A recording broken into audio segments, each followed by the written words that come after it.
Kita semua tahu bahwa tanaman memerlukan nutrisi untuk tumbuh dan berkembang dengan baik. Tapi, tahukah sobat, bahwa ada tanaman yang memiliki kemampuan unik untuk mengambil nitrogen langsung dari udara? Ya, kita akan membahas keluarga tanaman kacang-kacangan atau leguminosa.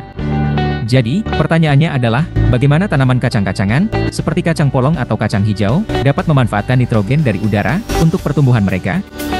Apa yang membuat mereka begitu istimewa dalam siklus nitrogen? Kali ini, kita akan menjawab pertanyaan-pertanyaan ini dengan menjelajahi mekanisme fiksasi nitrogen yang terjadi di bintil akar tanaman leguminosa.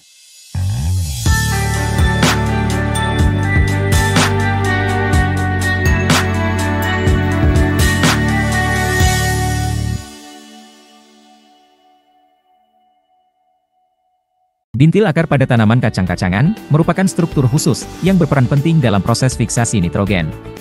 Apa itu fiksasi nitrogen? Fiksasi nitrogen adalah proses di mana nitrogen gas N2 di udara diubah menjadi senyawa yang dapat digunakan oleh tanaman. Proses ini vital karena tanaman memerlukan nitrogen untuk pertumbuhan dan perkembangannya. Berikut adalah mekanisme umum fiksasi nitrogen oleh bintil akar pada tanaman kacang-kacangan. Infeksi oleh bakteri Rhizobium. Bintil akar terbentuk melalui kerjasama mutualistik antara tanaman kacang-kacangan dan bakteri Rhizobium. Rhizobium dapat mengenali senyawa kimia tertentu yang dihasilkan oleh akar tanaman leguminosa. Sebaliknya, tanaman juga merespons dengan menghasilkan senyawa-senyawa kimiawi yang mengundang bakteri Rhizobium. Pembentukan infeksi bintil. Bakteri Rhizobium memasuki akar tanaman dan membentuk struktur khusus yang disebut bintil akar. Bintil ini terbentuk melalui pertumbuhan sel-sel baru pada akar tanaman. Proses fiksasi nitrogen. Di dalam bintil akar, bakteri Rhizobium mengandung enzim nitrogenase yang dapat mengubah gas nitrogen di udara menjadi amonia, NH3, yang lebih mudah digunakan oleh tanaman.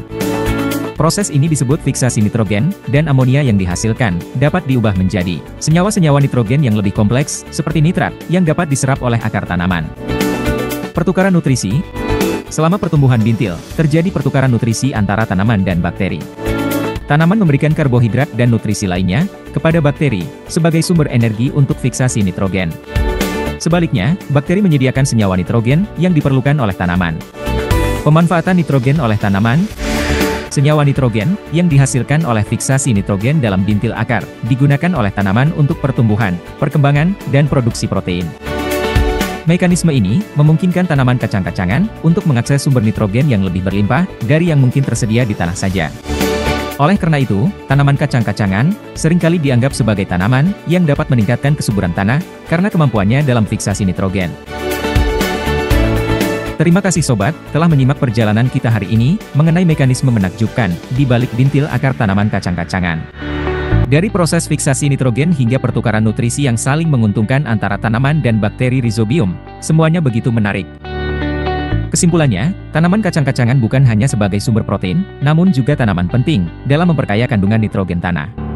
Dengan menanam tanaman leguminosa, kita tidak hanya menyediakan nutrisi yang dibutuhkan tanaman, tetapi juga dapat meningkatkan kesuburan lahan pertanian kita. Jadi, mari kita semua berkontribusi untuk membuat lahan pertanian kita semakin subur. Ayo tanam tanaman leguminosa di halaman rumah atau lahan pertanian kita. Kita tidak hanya meraih hasil panen yang lebih baik, tetapi juga turut serta dalam menjaga keseimbangan ekosistem dan keberlanjutan lahan pertanian. Jangan lupa untuk like, subscribe, dan bagikan video ini kepada sahabat yang juga ingin tahu lebih banyak tentang rahasia tanaman kacang-kacangan.